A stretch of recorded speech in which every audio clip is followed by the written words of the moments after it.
Grace and peace, everybody. Welcome. This is Dear Woke Christian. You know it. You know it. This is Dear Woke Christian. This is something special. We haven't done this one before.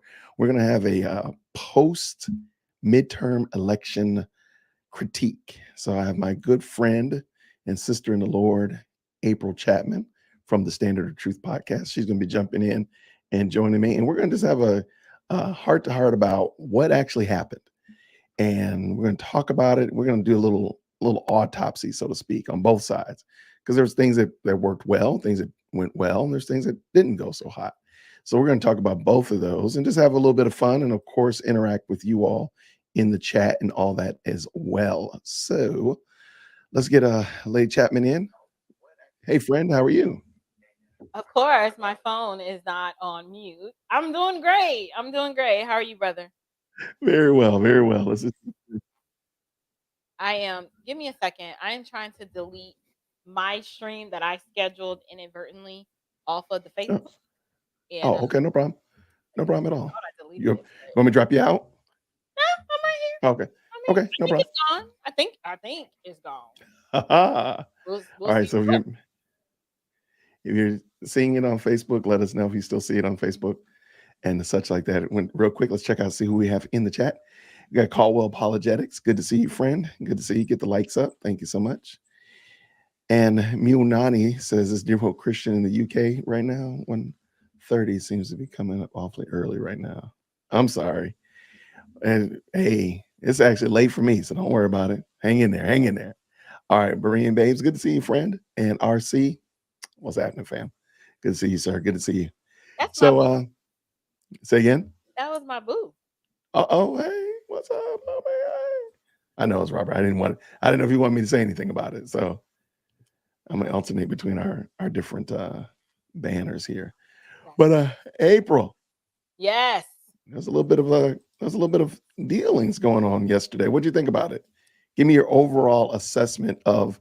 We'll start because I know we said we are going to talk about 5 particular state races that we want to kind of unpack. And let us real quick.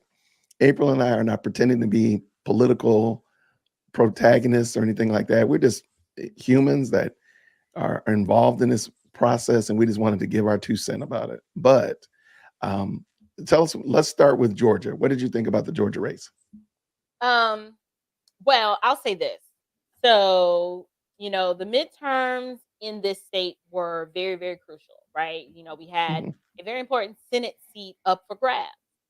And on one side, on the left, we had um, pro choice candidate Raphael Warnock, who Mhm. calls himself a pastor Yep. and spent a considerable amount of time reminding us that he was running to protect women's rights or women's health care, reproductive rights.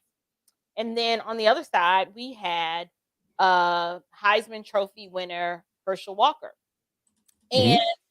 one reason why I wanted to do this live stream tonight is because I think it's important for believers to just be honest, to be able to assess and review a situation objectively, despite how we might personally feel.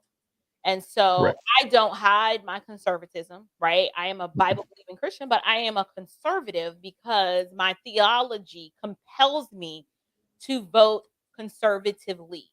Because I don't I I agree. don't segment my political life from my Christian life. I am who I am in Christ Jesus, and therefore, in order for me to be consistent, I'm going to vote conservative 100% of the time. With that being said, uh, we are in a runoff now in the state of Georgia.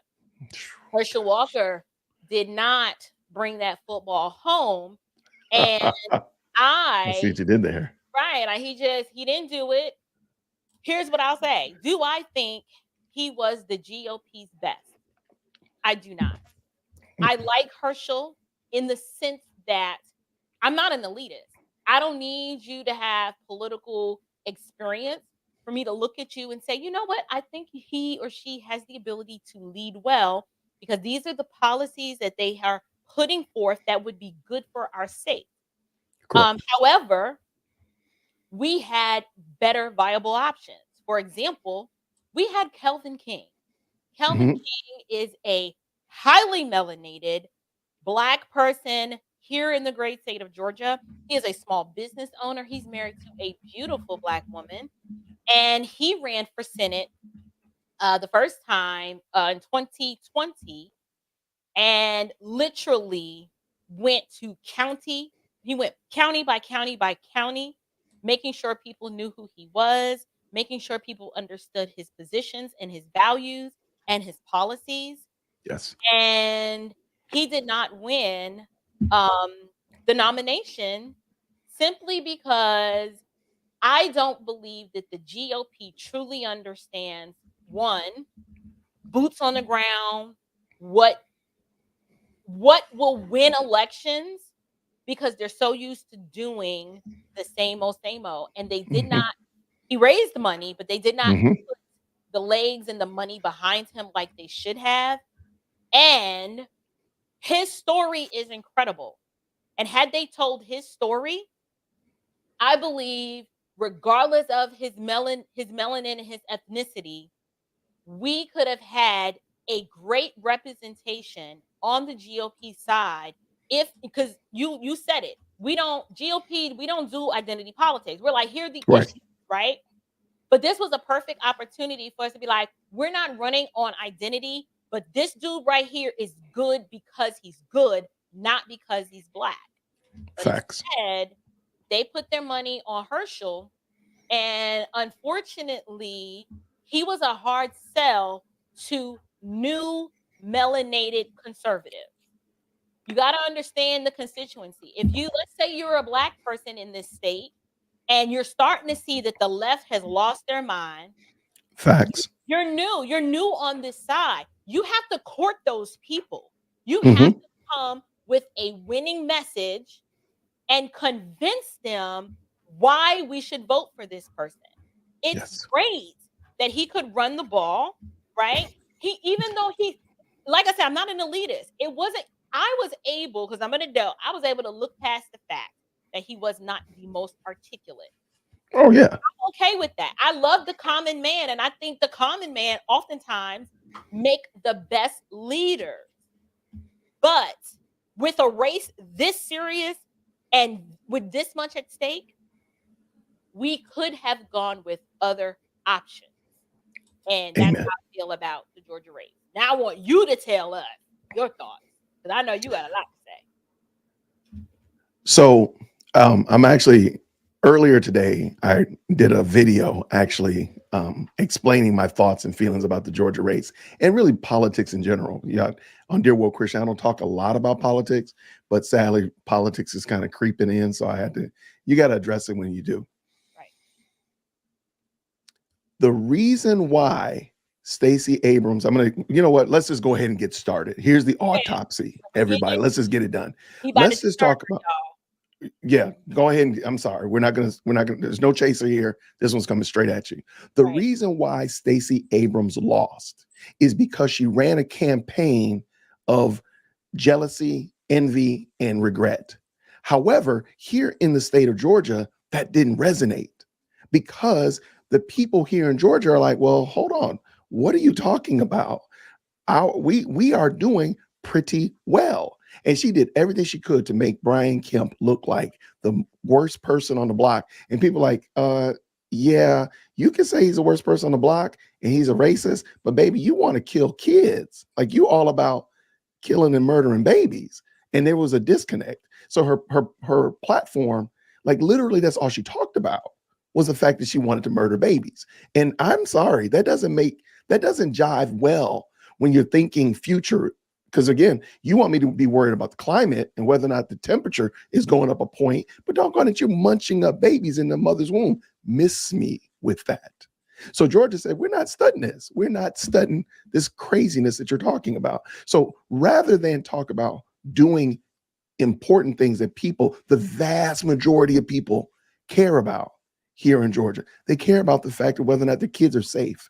They care about whether or not their kids are being taught by a delusional person who thinks that they're a mermaid. He's a mermaid. They care about that kind of stuff. They care about whether or not their grandchildren are going to be born. They care about those things. They care about gas prices, for crying out loud. But no, no, no, no, no, no, no, no. You bring your campaign to only to hoop and holler about whether or not you can munch up babies, and whether or not the only reason you care about babies being munched up in the mother's womb is because of inflation. Right. Well, the only reason you care about inflation, I'm sorry, is because you can't have abortions. See, Stacey was a complete and utter disconnect from the vast majority of Georgians. I will say this though, I'm actually surprised she lost by as little as she did, because I was telling y'all she was gonna get shellacked by double digits. She only got lost by 8. I just knew it was gonna be 12. I just knew it because it was such a disconnect. The message that she was saying was not the message that people needed. People don't want, I'm sorry, here in the Bible Belt, whether or not we really are truly Bible Belt, whether or not we're really truly a Christian, we can have that discussion in the 8th hour of this conversation. However, most people see and realize that that is a very wicked practice. They know Okay, in the hard parts that it is. it's right. They know it, and so for you to literally be running on it now, again, I understand the Democrats, they didn't lost their mind. That's what they believe in. Then, but you didn't sell anything else. And I watched a conversation with Stacey Abrams when she was talking about inflation. And she said the governor should do these things. And one of the things she said was the governor should give people money.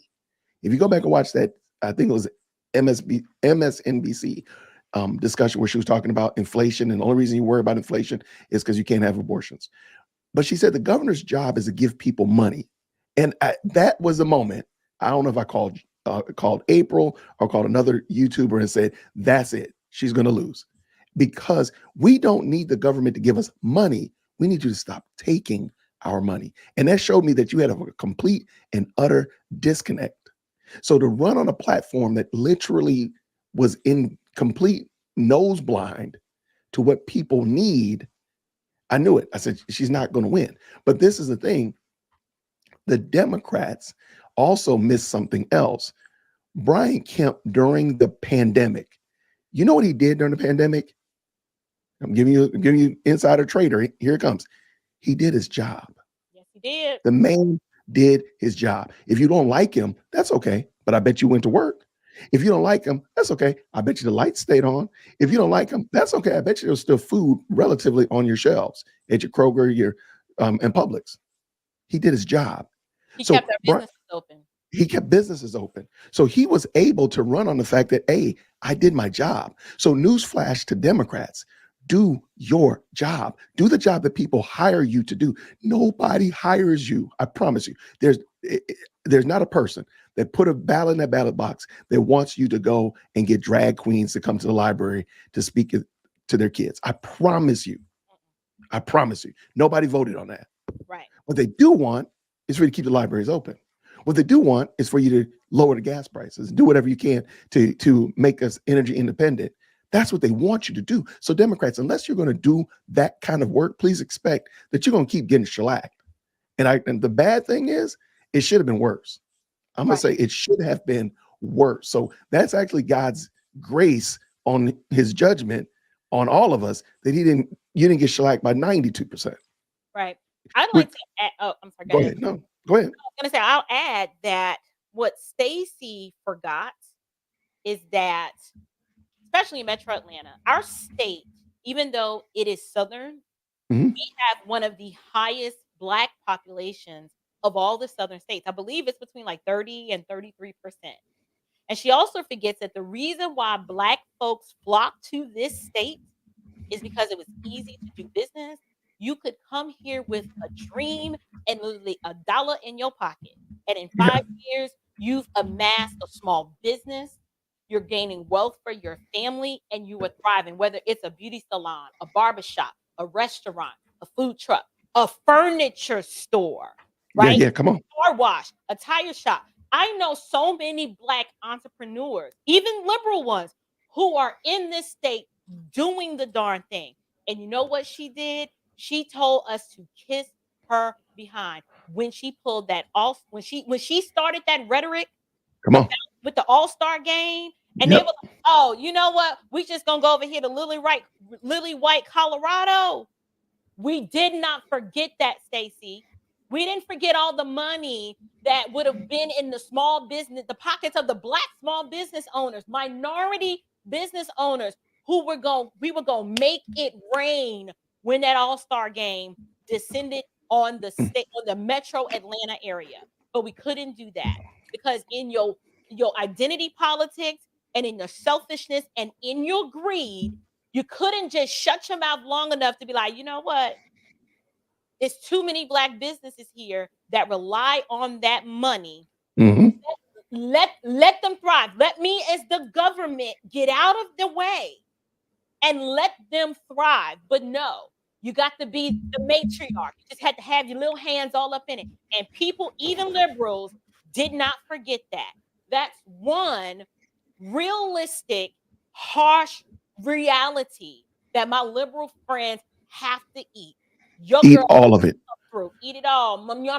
Eat it all. Lick your fingers and the whole nine. Ask for seconds. Let me Yeah. also jump in on that because this is the disconnect. And please understand, Republicans, please don't pat yourselves on the back because I'm about to talk about y'all Y'all too. in 18 seconds, maybe not 18.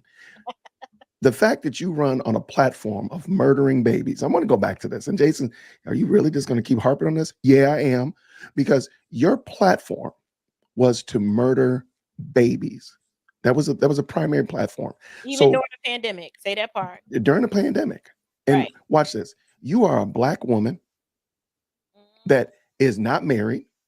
You don't got kids yourself, baby. You are never going to be somebody's grandmama. You're never going to have somebody saying, me, Ma, Stacy, Mama, Stacy. Never. But you telling other women to murder their babies, and you feel good about that. You felt good about that thing. So much so that And she walked up in our churches promoting. you how you in my notes? I'm about to give them the business too. Y'all need to repent. You need to repent. I'm calling New Birth, all of Creflo, all of y'all. E. Dewey Smith, my name is Jason Whitaker, class of 92. Your boy, holla at me. Y'all all need to repent. Jerry Y'all had that woman in y'all churches talking about the right to murder babies. And mind you, we're just talking on a common humanistic level. We ain't even talked about how you violated God. We ain't even talked about how you gave God the proverbial finger by having that woman come up in there, and Raphael too, by the way. Don't worry about it. I got you too, homie. 92. But y'all put up with that foolishness all because why? Because she gave you the bag? Because she wrote you a check? Donor? That's why y'all got egg on your face right now. Every last one of y'all. And y'all sat there and celebrated that foolishness and let her say she's walking in the spirit of Deborah and all this other foolishness. God wants us to multiply wine and bread, misquoting scriptures back and forth, left and right and center, even though she's the daughter of two pastors. Y'all need to repent. Repent. That's a shame.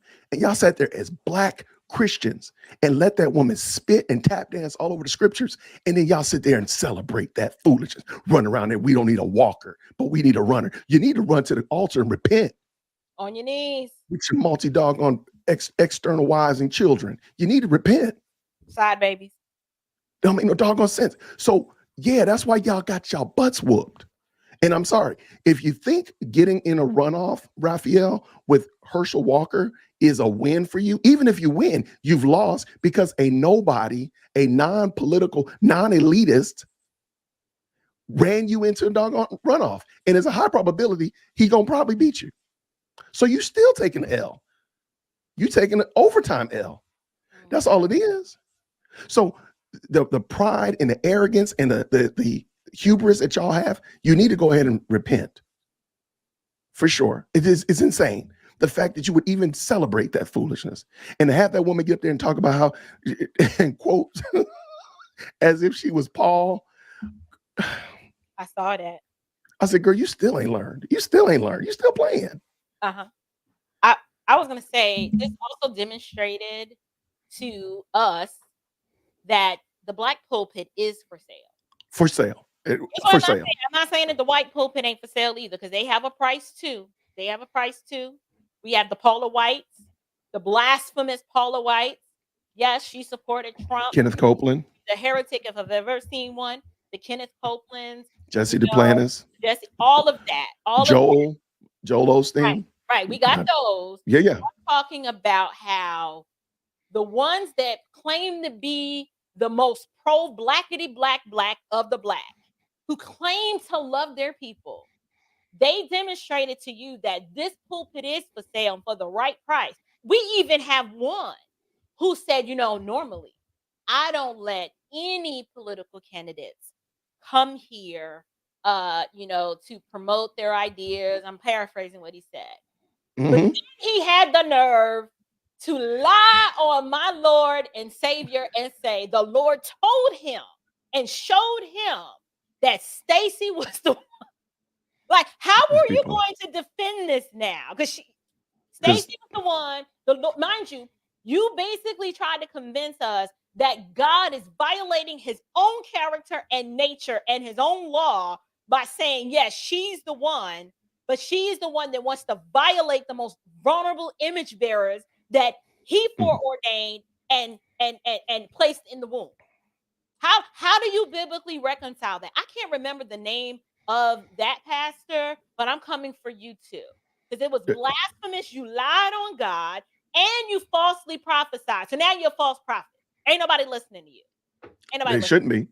They shouldn't be there on Sunday. That's for sure. Right. And again, so, and that's a great point. Like, they've shown that the pulpit is for sale. There's a dollar sign on the pulpit. Now, y'all are welcome to show me Herschel Walker in a church stumping or Brian Kemp in a church stumping, and I'll give them the business just the same. But I don't think you're going to see that. Now, I'm putting a bounty out there. Please let me know if you have a video of Herschel or Brian Kemp stumping in a church. And for every one that you show me, I'll show you 2 of Stacey. And I'll show you 2 of Raphael. That's inappropriate. It's very irreverent. And it bothers me that people who look like me will allow themselves to be used, pimped, and played and manipulated. These politicians know that Black people, whether it's superficial or not, they take the faith, and I'm using their faith term loosely. Very loosely. They take it very seriously. And they know that the position that the Black preacher has in the life of especially the single mama, right? They know the role that the Black pastor plays in the Black community. And they play on that and they prey on you. And they know that if I get the pastor in the pulpit to say it, 98% of those people are going to buy it, hook, line, and sinker, and they're not going to question it. They're not going to compare it against the scriptures. And so that's why Stacey spent the vast majority of her time going to churches. And everyone she went to, you need to mark and avoid them. And actually, I'm glad she did that, because now you know who's for sale. You know it. And I guarantee you, they probably was closed till last week anyway. They still was locked down and all this other fools. They probably doing Zoom church. They just came to church so they could see Stacey. So no, y'all get what you get. You get exactly what you get. You deserve this. Now, I'm sorry. I'm laughing because half of them just started in-person worship. They just started in-person church. Why? Because 2 weeks ago, the fear that gripped them was greater than the God they claimed they served. And they were willing to abandon reason, science, and observable reality. The rest of us have been, it's almost like they saw the rest of us gathering and congregating, and they had to keep the narrative going. So we're just going to stay home. But why? You go everywhere else, but you can't come to church? Everywhere. Make it make sense. You go everywhere. I know folks who are like the mask is their new religion. They go everywhere else, but are squirmish and squeamish when it came to gathering with their fellow brethren on the Lord's Day. But some of them still ain't been back, and you know who you are. I know somebody. I know somebody. Lots of them. So let me also, you know what? I'm gonna shift gears because I don't want Democrats to think we only just going after them. Y'all Republicans. For the GOP. Yeah, GOP. Go ahead and strap in. Check it out. I need you all to take this W that you got here in Georgia, the W you got here in Florida, the W you got in Texas. I want you to take that W into the garage and you need to do an autopsy on that W. What did you do right? And I bet you, if you do a little bit of soul searching, if you do a little bit of inflection, you'll realize y'all were open during the pandemic. That's right. So you did what your people wanted you to do. Right. They wanted you to govern and rule and lead with integrity to some degree and allow them to flourish in their families and flourish in their homes. So the reason, in my opinion, why DeSantis slaughtered Florida like that, the reason Brian Kemp drugged Stacey, and the reason Abbott, I mean, come on, can you name somebody that wasn't in the pocket of Beto O'Rourke, whatever his name is? Can you tell me one Hollywood elitist that wasn't for him? And Abbott in a wheelchair drug Beto again. You know why? Because they did their jobs. Right. So if you are a GOP, I think you should take some notes and say, hey, these people hire me to do a job, and I'm going to do that job that allows a small business, that allows a church, that allows a community to flourish and to grow in safety. Right. Rather than, let me see what's coming out of New York. What they doing in California over there? Okay, let me do that. Oh, wow, they're doing something fancy over there in Virginia. Wow, DC is cool. Let me go do what they're doing. No, because that's going to end up having you sitting yourself out, just like Lady Abrams. Right. But not just that. But go ahead. Notice the limited government. Yes. All of those red states had, where'd you go, Jason? Right here. Oh, okay. All of those red states had limited government, meaning they understood their assignments and they understood that me as the governing authority, I don't have the right to violate the Constitution, to violate people's intrinsic God-given rights. I understand where I fit in all of this, and I'm not going to impede or prevent people from thriving. And they didn't sell our intelligence. They were like, these people are intelligent enough to make their own decisions. If they want a submuscular injectable biologic, hey, you can go here to get one. If you don't want a submuscular injectable biologic, we're not going to force you to get one, right? There you go. If you want to open up your church and gather, hey, do so at your own risk, right? Mm-hmm. If you want your children to get back in school, our schools are open. Facts. We don't want to indoctrinate your children. We just want to, within the confines of basic education, math, reading, arithmetic, science, that's all we want in our schools. We're not going to play this identity politics game. We're not allowing Disney to come in and completely revolutionize your child's mental capacity to be able to distinguish right from wrong. We just want to be. We're coming alongside the parents. We don't want to be the parents. All of the red states that did that, they killed it in this election. My admonition is, like Jason was saying, pay attention to those states, because those states did it when they had to stand alone. When everybody tried to say everybody was crazy and he's going to kill people, he wants to kill grandpa. The best, despite having gone through a hurricane, like completely just 2 months ago. 2 months ago. Just 2 months ago. And still won. Economy is still doing better than other aspects of the state. Now, with that said, Kemp, I try to hold a respectful, an honorable respect for Governor Kemp, because I understood that a lot of our governors didn't really know what we were dealing with when it came to this pandemic. And they had to make some hard decisions. Mm-hmm. My business was initially on that list of you're not essential, so you need to shut down. Gotcha. But they at least listened to reason, right? They didn't lord over me when I appealed, like, well, wait a minute, I'm selling appliances now. It was like, okay, it wasn't a big deal. It was just like, okay, I didn't shut my business down. Why? Because the government's not going to tell me I'm not essential. I didn't shut down, right?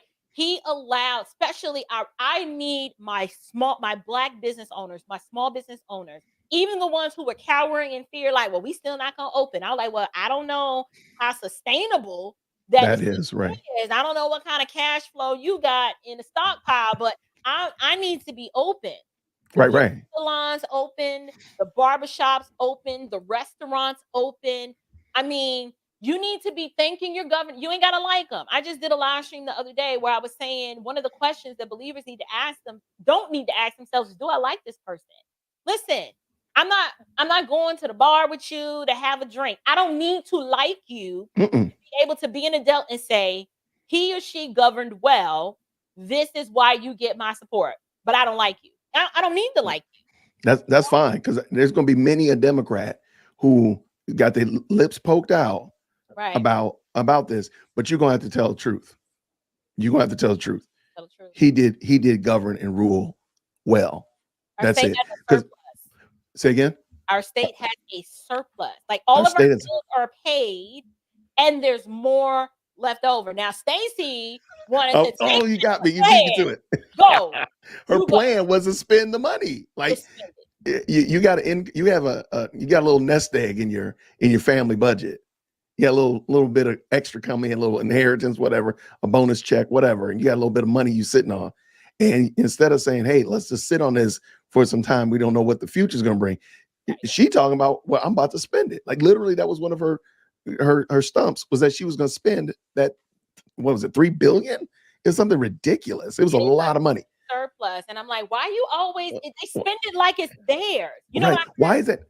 Why is that your thing? Like, why is spending money your jam? Like, why saving money not your jam?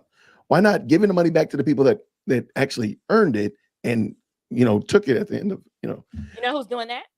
Governor Kristi Noem. They have a surplus. Mm-hmm. And now that she's been reelected, she was like, my job is not to take your money and spend it, right? We want you to keep more of it. But now that we have the surplus, I want to give that back to you. It is not my money to spend. I said, you know what? You have to respect someone that understands that they are a steward over the taxes. I don't mind.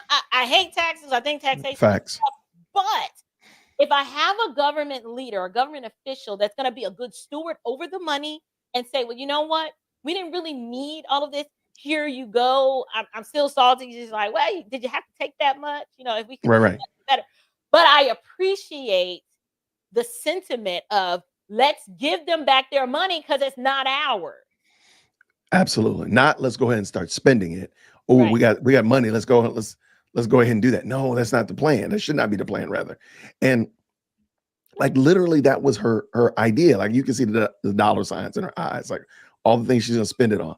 Why? Why is that your jam? Why is it the first thing you think of? How can I spend this nest egg? How can I spend this bonus, this surplus? Why is that your deal?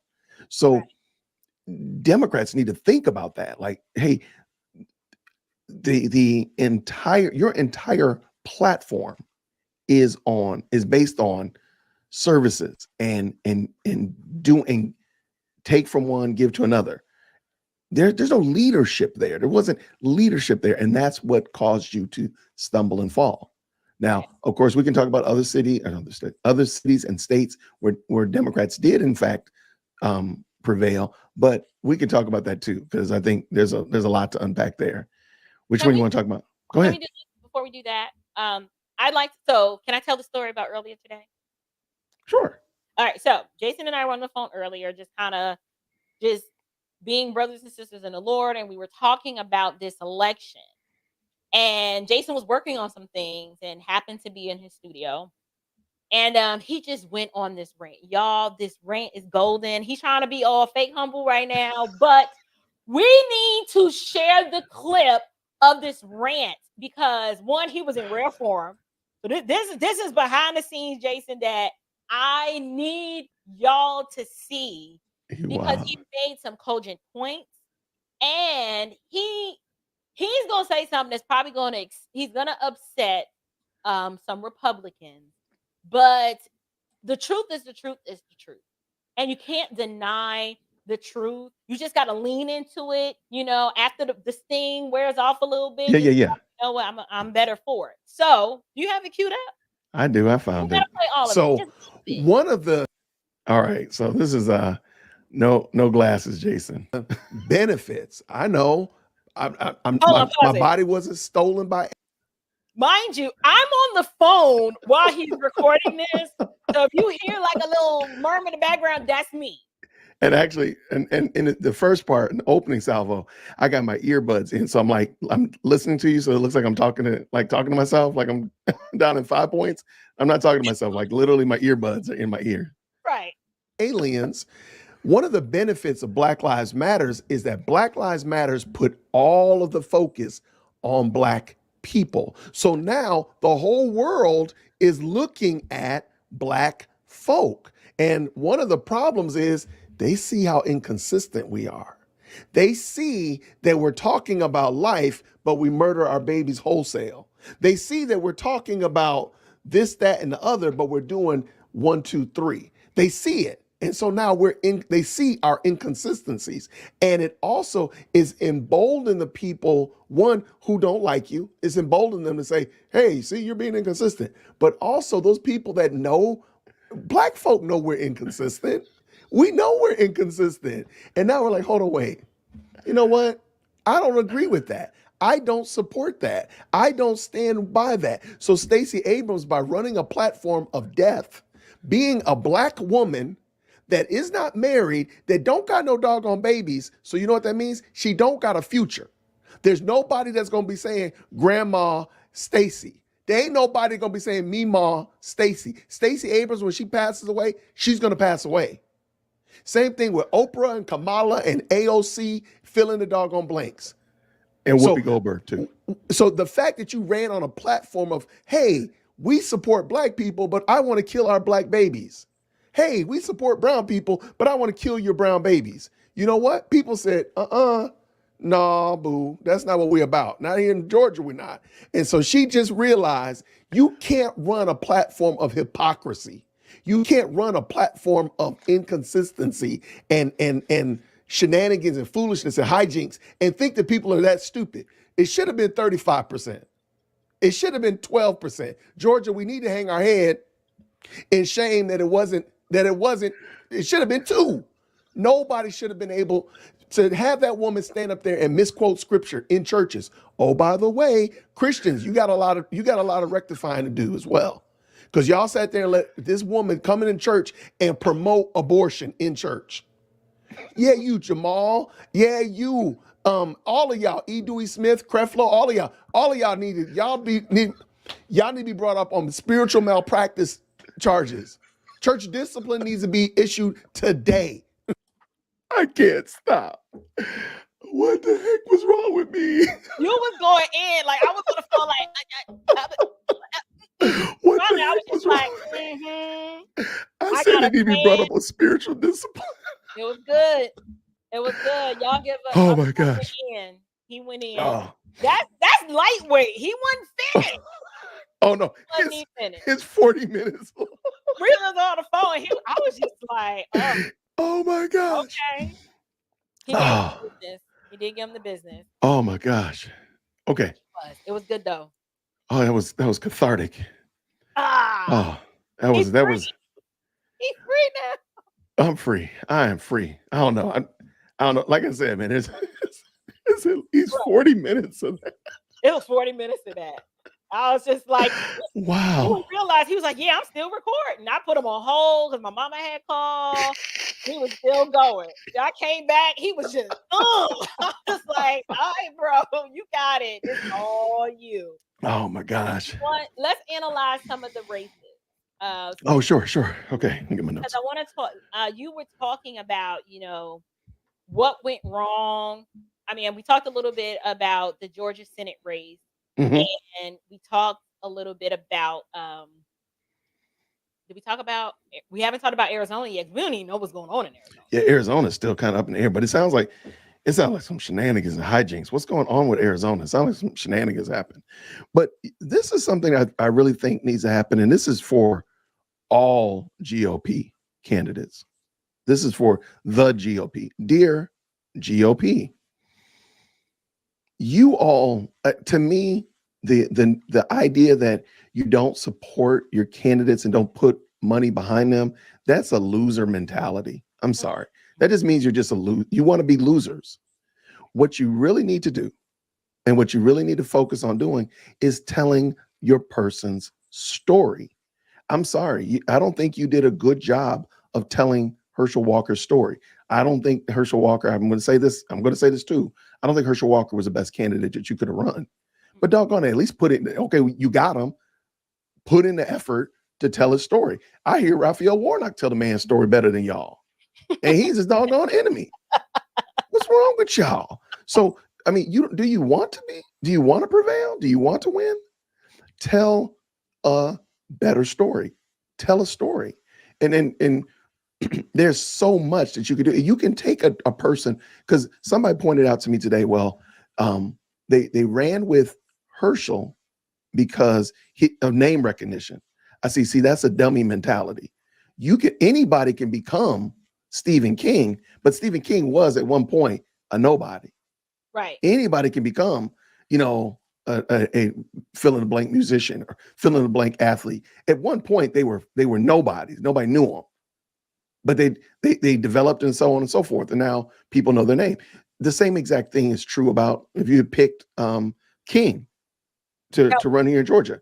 Right. All you gotta do is tell a story. Tell his story. But you don't invest the time to tell a story. You want a cheap and easy way to get in and say, oh, we're going to pick the biggest name. We're going to pick April Chapman because everybody knows April Chapman. So you're really being lazy. You're really being sorry. Instead of saying, hey, I'm going to take this and I'm going to develop this candidate and get them out there and tell their story. Nope. We're going to go with the biggest name possible. And y'all know I'm right, because that's what they did with Barack Obama. That's what Democrats did with Barack Obama. Now the GOP, I'm sorry. I was going to say GOP messed up because the last election cycle, they failed to allow Angela Stanton King to tell her story. She wasn't the most polished, right? She wasn't a career politician, but her story was incredible. And they missed an opportunity to make inroads in the Black community by not putting enough money behind her to let her tell her story. She could have mollywopped Nakima Williams here in Atlanta, because her story was way better. She from the hood. She ain't trying to murder no babies, and she been to jail. You can't tell a better story than that. You can't. But there go the GOP being the GOP again, saying, well, they want to play it safe, right? They want to play it safe, and in that district, they needed to tell the story. But in their minds, well, what if we put all this money behind them and they don't win? Well, that's dumb. That's a loser mentality. Trump put money into making inroads in the Black community, and from 2016 to 2020, he increased the percentage of Black support. Why? He let a lot of us tell our story, and we were able to demonstrate under this presidency. I didn't trust him in 2016, but I'm trusting him this time, because look at what I've accomplished under these policies. The deregulation, right? Bringing manufacturing back, the low taxes, the energy independence, the ability to just make it easy to do business. That was my story, right? Yeah. Say what you want. Now, I ain't never hated Trump because I'm from New York, and I'm not gonna be fake. I've been riding with him since I was 5. Like in 1985, I was like, that's my dude right there. He was the New York tycoon, the best to ever do it. I'm not about to all of a sudden jump on the he's racist bandwagon, because I'm like, no, that's not the Donald Trump that I know. The Donald Trump that I know was the king of New York, and everybody wanted to be like him. So I'm like, even as a believer, do I think he's arrogant? Absolutely. Did I think he was a racist? Absolutely not. Do I think he's prideful? Absolutely. I think he needs the same savior that I needed. Right? When I was dead in my sin, because he's dead in his sin and trespass. Facts. But I was smart enough to recognize that those policies are good for America, and they're especially good for Black people. And I can thrive under that kind of leadership. Come on. That's why I put my support behind him. And I ain't have to like him, even though I did. I like my daddy was real braggadocious and would just say it like it is and tell it like it is. Don't care who that was my daddy. Yeah, So yeah. I'm not sensitive to an alpha male that spoke like Trump because I was like, my daddy spoke like that. Like stop being so sensitive and when stop. That's how men speak. Like real manly men, they speak like that. Absolutely. So let's talk about lazy candidacy. That doggone Pennsylvania race. That's what y'all get. That's what you get. Y'all ran a candidate trying to run on this doggone name recognition. And not only did Oprah turn on him, the dude lost to a man that had a stroke and got a doggone baby growing out of the back of his head. And y'all lost to him. Wait, that's what you get. You got a baby, a baby that whatever that is, right? He keeps trying to hide. He keeps trying to hide it by wearing his hoodie like this. I don't know what it is. If I were on the Democratic side, I would have played up to that. I would have been like, listen, I went through this and it tried to take me out, but I'm still here. I'm still serving. I'm still now. Granted, I don't mean I'm gonna vote for you, but I would have played up to that. I don't think Dr. Oz is a true conservative. I think he's a rhino, and I think they kind of just use him for the name recognition, thinking that's what I'm saying. Like that's what you get for being lazy. That's what you get. Pennsylvania's in the tri-state area. Like they're like, nah, we don't trust you. They just didn't. I just don't think he was a good candidate. And the GOP could do better. They just chose not to. I don't know who their strategists are, but they need to get you in there, Jason, so you can be like, listen, this is what I will gladly tell them. Do me a real quick favor, everybody. Can everybody hear April clearly? I just want to make sure. I got a text that somebody said they couldn't hear you. No, they may very well. I just want to make sure I can hear you. I just want to make sure that everybody, I think they can hear you. So I think this person probably just has his I'm pretty probably, loud. Like right. It's probably user. Yeah, everybody's saying they can hear you. So it's probably user error on this person's end. Right. I'm not saying who it is, but we'll just leave it like that. But no. And I think that's what they get. See, they ran a candidate who was suspect at best. Like, wait, you roll with Oprah, but you claim to be a Republican. You roll with the really, and you claim to be conservative. Okay, and you got a big name recognition. Let's go. Let's run with you. That's what y'all get. That's exactly what you get. I'm not saying you should. No, you should. They should have been vetting. They should have cleared this. They should have cleared him a whole lot better. And you got shellacked by a dude that had a stroke in the middle of the doggone campaign. That's what you get. That's exactly what you get. Though, what does that say about those on the left that were just like, we just gonna go with the stroke victim? Like, facts. There you go. So you didn't, and this is the thing I think people, and if you look at what is it called, Ballotpedia, that's what we were looking at earlier today. The libertarian and independent candidates didn't sink a lot of Republican ships. It wasn't like a Ross Perot. If anybody remembers Ross Perot, he really messed up that election because he garnered so much support. But why don't you, if you have, but you do need to wonder and ask yourself this, GOP, why did you not appeal to libertarians? Like, for crying out loud. Tell them what you told me about libertarians. Well, one, I am a former libertarian, and libertarians just want you to leave them alone. Leave us alone. Like, let us, don't steal our money. Don't use our money to send to foreign aids. Don't use our money to buy cocoa fields in Brazil or anything like that. Leave us alone and give us our money. So do your job. Do the basics. Do your jobs. So you really need to ask yourself, in Dr. Oz and all the kingmakers in the GOP, why did you not appeal? Because the libertarians, now there's some hardcore libertarians that are only going to vote libertarian no matter what. But the vast majority of independents and libertarians are really people that are disenfranchised by conservatism. They see you being phony, fake, and false. You say this, but then you go spend more money than anybody else. You say you're about life, but you're a sneak tip supporting Planned Parenthood, all these kind of things like you say about family, but you're doing this. So they see the phoniness and they're like, I don't want to rock with you. I believe that the libertarians will be more, or the independent will be more in line with my teaching or my feelings and my thoughts. So something that the GOP needs to ask themselves, and you know what Democrats do? Ask yourself, why don't you appeal to these people? What if you're a Democrat and you lost by 1% and the Libertarian had 2% of the votes? Why did you not appeal to them? Right. Why? I'll tell you why. After this message. What message? We got commercials? I'm about to pull up it's my ranting cousin. Oh, okay. On y'all. But beyond the point. The fact that she ran on a platform of inconsistency and hypocrisy, and y'all sat around there acting surprised? Y'all need to be wondering how y'all let Raphael Warnock get away with it. That's what you need to be asking yourself. But watch this. Coming back around. She did not, now mind you, the GOP is no better. I'm sorry. The GOP, the only reason that Stacey Abrams didn't win is because Brian Kemp did a good job during the pandemic. If he hadn't done a good job during the pandemic, it would have been a whole different game.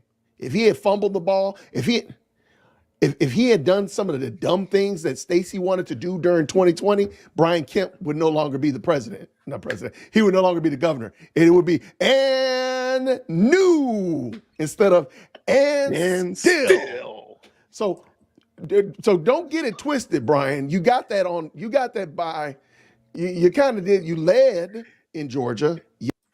Can I talk to Brian like personally now? You think maybe he'll like take up my phone calls? I mean, he might. He might? Okay. He might. I don't know. Wait, did I back it up? Oh no, I hit back up. No. The GOP had a better candidate. What was this? Okay, King.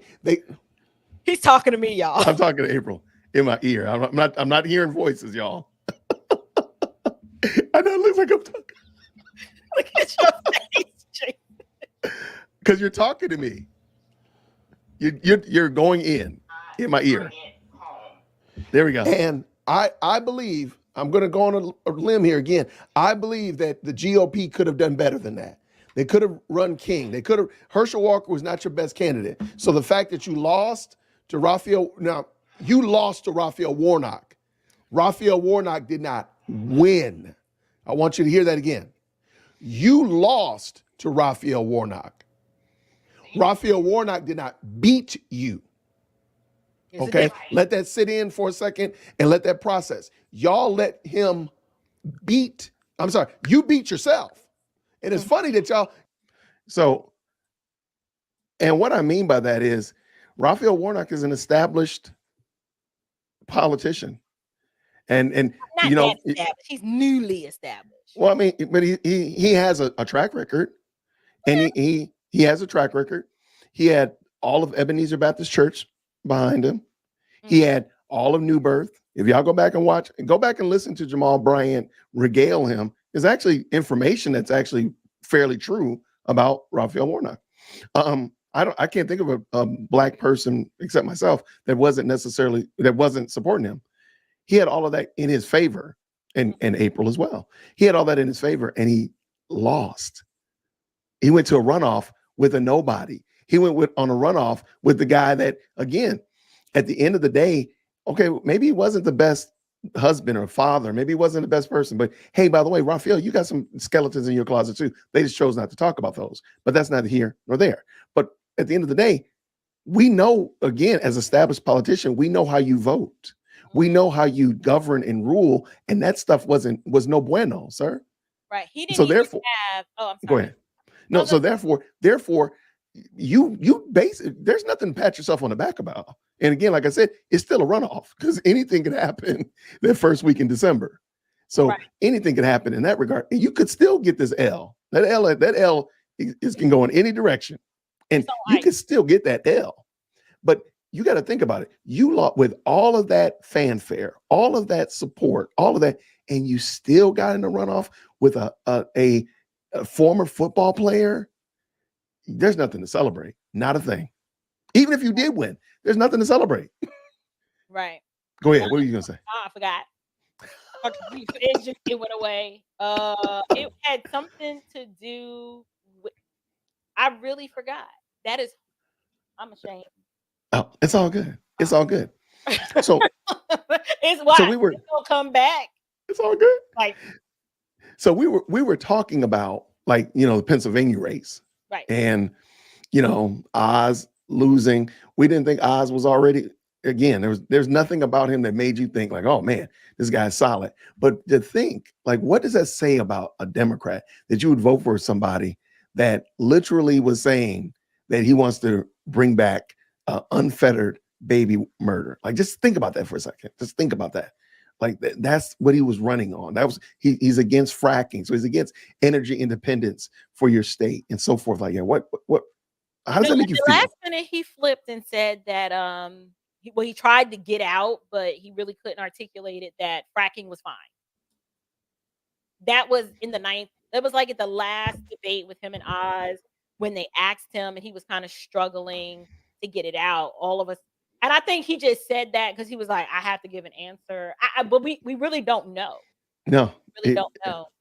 I think I remember. This face is not impressed. I remember what I was going to say. I was going to say with Raphael Warnock, the thing that even I know some staunch Democrats who would have loved to hear when they asked Warnock during that debate, if President Biden ran for 2024, would you support him? If he had just stood there and been a man and been honest and said, listen, I respect President Biden for all that he has done in serving this country. Good. But in light of the fact that he is aging and there might be some cognitive issues there, I think we should explore other options and possibly let this be his last term. Now, that would have pissed off the elites. But I know most Democrats would have been like, well, you know what? I mean, he is right. The man is saying the silent parts out loud. He's saying it. That would have sealed it for me. I'm like, well, shoot, at least he gonna tell the truth. Everybody know Joe ain't here. Yeah. Joe is here, but he not here. He is not in the building. But he refused to answer the question. Refused. Whereas Herschel Walker, when asked if Trump were to run, would you support him? Herschel know everybody don't like Trump, but he was like, absolutely. Why? Because that's my ally. That's my friend. Like, I'm ride or die. I'm going to keep it 100. Yeah, he's polarizing, but he was good for the country. People are looking for men who will just stand flat-footed and tell the truth in spite of the opposition, in spite of the pushback. Just say it with your chest. Stop being a punk about it. Warnock should have just been like, listen, Biden won, and he has served in the Senate, and he was the former VP, and now he's our president. We thank you for your service. But take his gold watch. There are incredible rising stars in the DNC right now, and we should just place our attention there. I agree.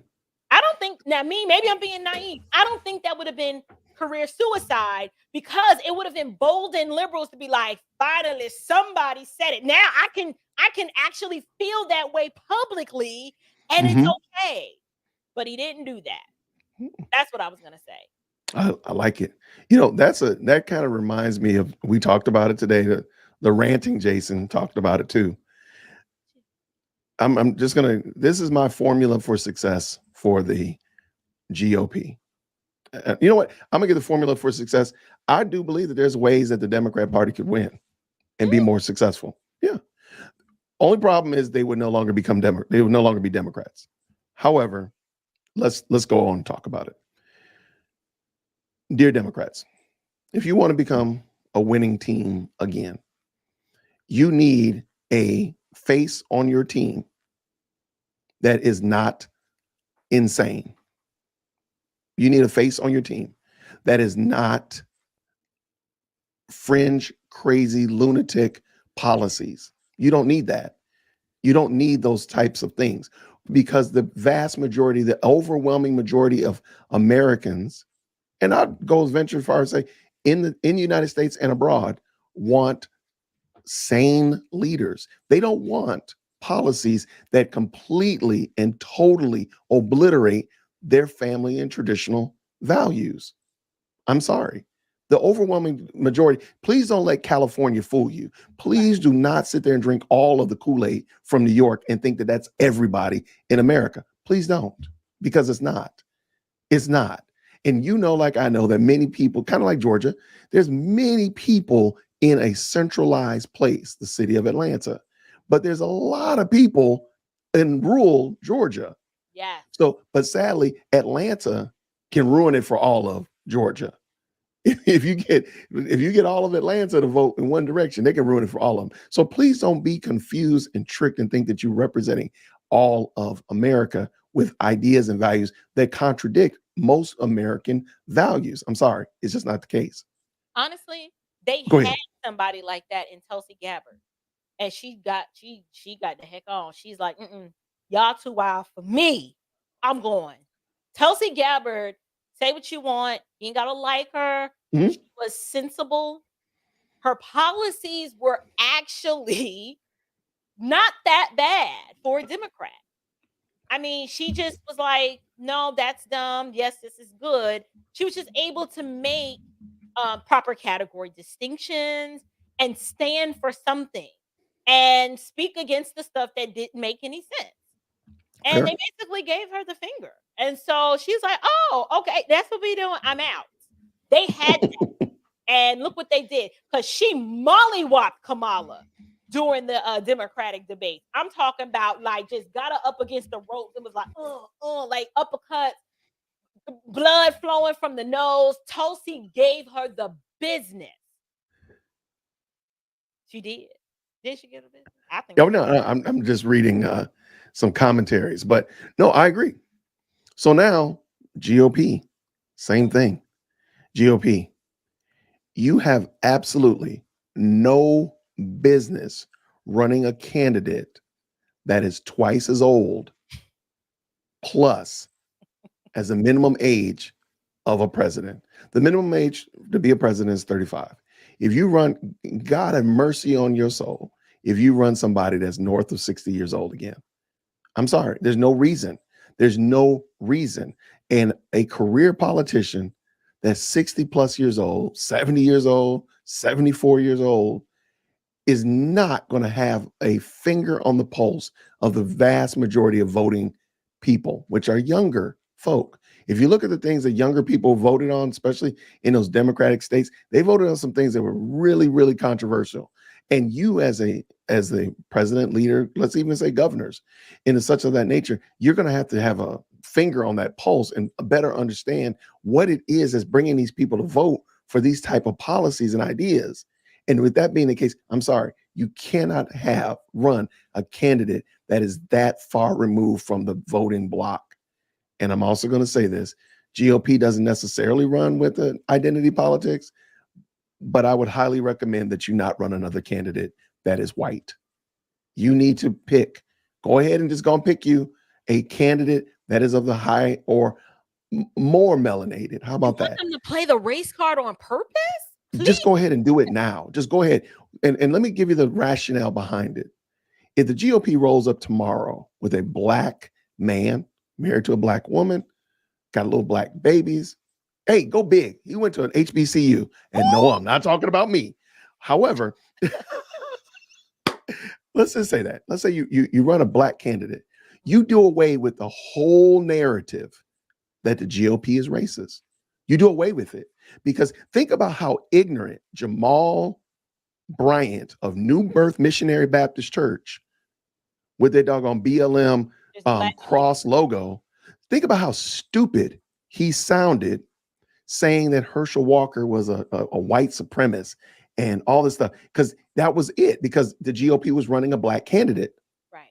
And he had to say, this is the worst that they think about black people, and this is what they think about black people, the stereotype of black people, all while you over here dancing to no voting, no vucking, or bring your booties to the poll. All while that, if you don't vote for me, you ain't black. All that, but you was good with that, Jamal. But then they run a fairly decent black man. You got a problem with that. See, that's the problem. But the thing was, no white person could say that, because they took that off the table. because you ran a black candidate. Go and run a Hispanic candidate. I don't care. But don't run another white man, career politician that's 65, 75 years old. Don't do that anymore. Don't do that to yourself. So Jason says we need to run, the GOP needs to run a black candidate. I agree. It sounds like you said that we need to play the race card, like on purpose. Well, you remove the race card off the deck. The race card is on the deck. And then once you just go ahead and you run a black candidate, that race card goes, because that's all the Democrats do. They run a black candidate so you'll say something, and then they'll say, oh, well, the only reason you're attacking them, the only reason you don't support them is because you're black. I'm sorry, because they're black. That's what they did with Stacey. Everything that Brian Kemp said was always punctuated by his ethnicity and her ethnicity. So just take that off the table. Run a black candidate. Run a Hispanic candidate. It's kind of like what Biden said about Barack. You know, he's clean. He's a good black person. He's a good Negro. Hey, Joe Biden. Hey, Joe Biden went to Bowie State. Joe Biden went to Bowie State and said some crazy stuff yesterday. And that's the HBCU in Virginia. Y'all, this is basically what Biden said. You is kind. You is kind. You is smart. You is impulsive. Yeah, that's basically what he told them. That's exactly what he told them. I should pull that up too. Oh, man, it's long. It's long. Okay, let me find it. No, I'm just saying the URL is long. But yeah, just go ahead. If the GOP wants to win, you know what? Test me. I'm not going. Just test me. Test me on that. Run a candidate that has been a black man married to a black woman, got black babies, got a good record. Run a black candidate and put all of your money behind them. Just run it. Say, this crazy dude in Marietta, Georgia said that we should do this. We're going to give him a shot. And if he knows what he's talking about, then that's good. If not, no harm, no foul. Y'all used to losing. So I ain't doing nothing different. My name is Jason. DearWokeC@gmail.com if you got problems, concerns, or questions.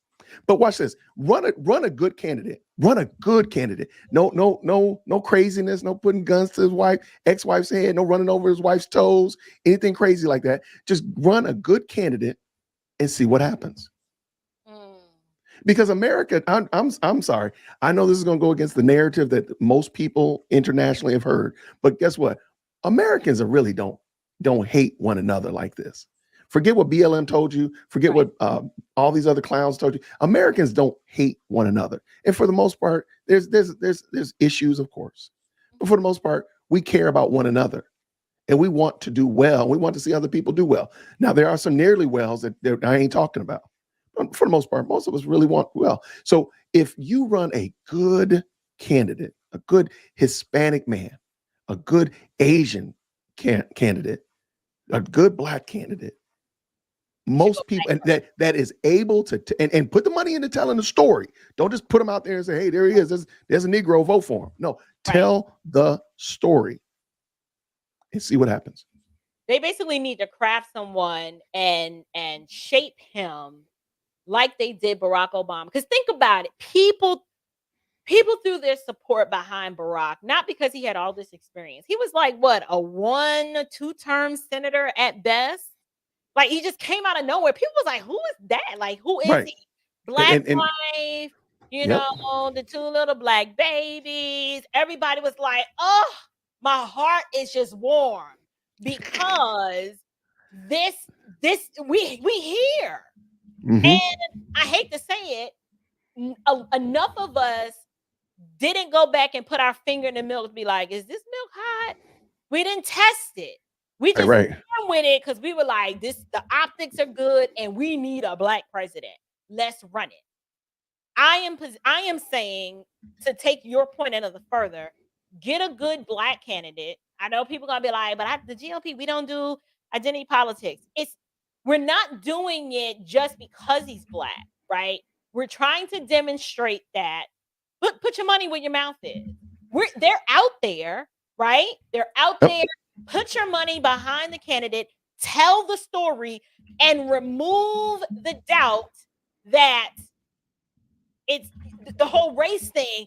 Remove it off the table. Because it's like, what you gonna say? He got a black wife, he got black babies.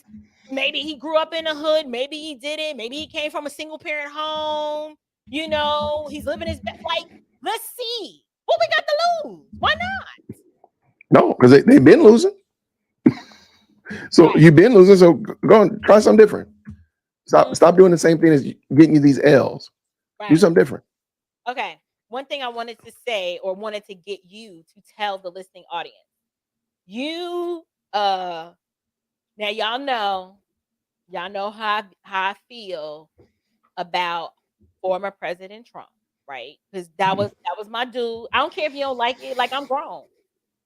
But Jason said something that I was like, you know what? You're right. I can't even lie. Since we're giving both sides the business, there's two things I want you to do, Jason. I want you to talk to us about some things that Trump did that he needs to eat, and the GOP need to be like, you know what, we need to eat that. Like, because I got some on my list. People think that I don't think Trump could do no wrong. That is not true. I heavily criticized during the pandemic the submuscular injectable biologic that was rushed to market. That Operation Warp Speed trash. I was like, no, sorry, Don, that's not cool. I know too much about the way these things work. You can't warp speed that. It's going to be some problems. Some people going to get hurt, harmed, and maimed. But, you know, he didn't pick up the phone for me that day. Like, when I had called him, he was on the golf course, and he was like, just tell come on. Tell her I'll call her back. You know how you just get caught up? That's what happened that day, right? He could be winning. He could be winning. Right. I had issues with that, and I think he needs to accept responsibility for because now, mind you, ain't it funny that the left, who claimed they weren't going to touch that submuscular injectable biologic with a 10-foot pole, were the first ones lining up First one for it and all of its boosters with their face all twitched up crooked from the side effects. They didn't even care. I was like, well, look at this hypocrisy. You have folks that said, you know, well, if it's Trump's, you know, submuscular injectable biologic, I'm not taking it. As soon as it came out, they wearing, I got mine. Got the little. I was like, it makes no sense, right? So I had issues with that, and sure. I think he needs to eat the fact that he did not. I don't know why he didn't do it, and it still pisses me off that there were therapeutics that worked that he kind of gave honorable mention to, but he did not make it readily available. Like, this is what we're going to do. This is what we're going to do. We're going to do like India, and we're going to give out these packs, and nobody had to die. He didn't do that. That made me angry. The GOP, like, we need to eat that, because there are people who are in Congress who know exactly the therapeutics I'm talking about. They had access to it. They knew how to go underground and get it. Now I do. I got some right here at the house, right? So as soon as the throat start itching and I know what I'm doing. Right. I'm not afraid of the Corey, Oscar, Victor indicative Dr. 19. I'm not afraid of it because I know what to do. There were a lot of people who didn't take that extra step to do their research to be like, well, what are the therapeutics that I can take and do the work? What are the side effects? Oh, I can keep my whole family healthy if I just keep this on tap. No, your government suppressed those things. I had issues with our former president over that. And you talked about overall. See, I was able to talk about some things that I thought he did wrong. You also said that he needs to eat the fact that during that pandemic, he the one that started giving out all the free money. Go ahead, Jason. Tell him. So no. So first of all, I understand people really want Donald Trump to be president, and I understand it completely. And what I want you to do is I want you to just wrap yourself up, give yourself a big old hug, because that's not going to be the case. That's not going to happen. Just go ahead and let it go. Cry it out. Just cry it out. Just go ahead, get you a fifth, get you a whatever, whatever. But cry it out. Let it go. Let it go. Because what we're looking at is what's good for the country. And at this current moment, at the trajectory and the path that the United States is traveling in, we are heading into a very serious problem. So we don't need just a president who's going to just guide the ship slower into a problem. We need someone to lead this country, hopefully to steer the ship in another direction to safer waters. I don't think that's going to happen outside of a move of the Holy Spirit. However, but let's just talk on a pure common level. What needs to happen? Donald Trump, I'm sorry, does not need to be the president. And I think the best thing that could happen. Yeah, my Shondo, I'm sorry, y'all. Just give me a Go minute. ahead. You want me to put you? Because I know Jason is right. I don't want to hear it, but I'm not gonna sit here and lie like it ain't the truth. I'm like, oh. Yeah, it needs to be said. I'm just gonna say it. And the best person to say that Donald Trump will not be the next GOP candidate is Donald J. Trump. Donald Trump needs to just go ahead and just announce, I am not going to run for president again. I understand. Tell him why. Tell him why I totally understand. I understand you feel like you should be president, Donald. I totally understand that. But that ship has sailed. That bell has been rung. Let's go ahead and just admit it and just let it go. The reason being is because by Donald Trump saying, you know what, I am not going to be the president. I'm not going to run again.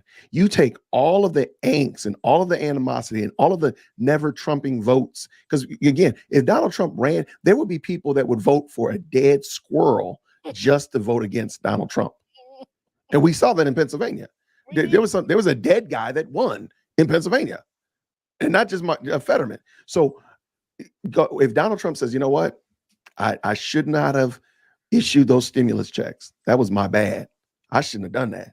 You know what? And along with that, I shouldn't have shut down this country like I did. I didn't do everything right. And you know what?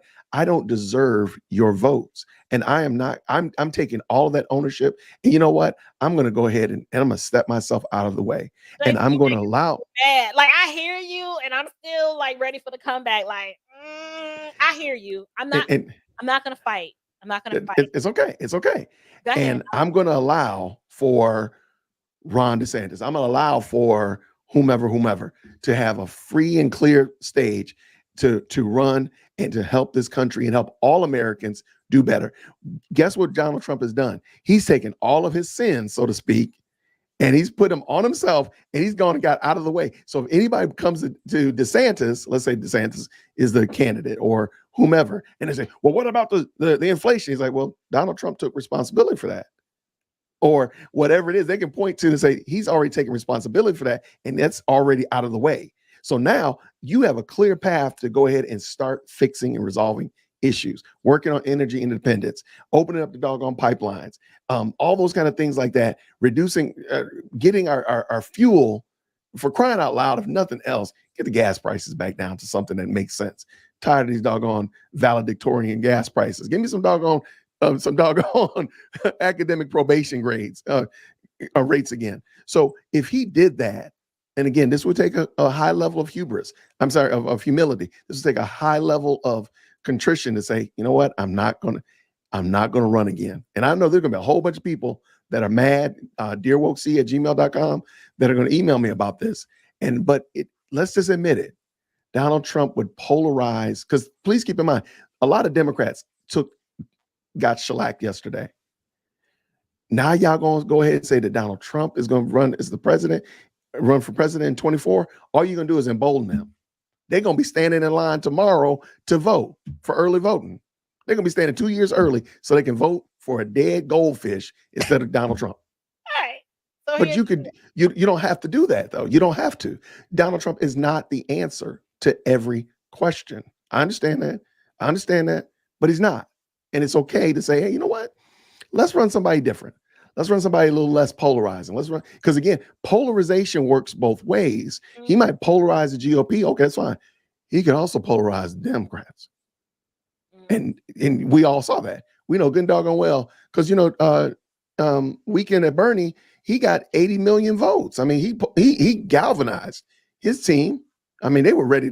They came out in droves like they came out of the grave almost to vote for him. Anyway, so you look, is there something I'm missing? Okay.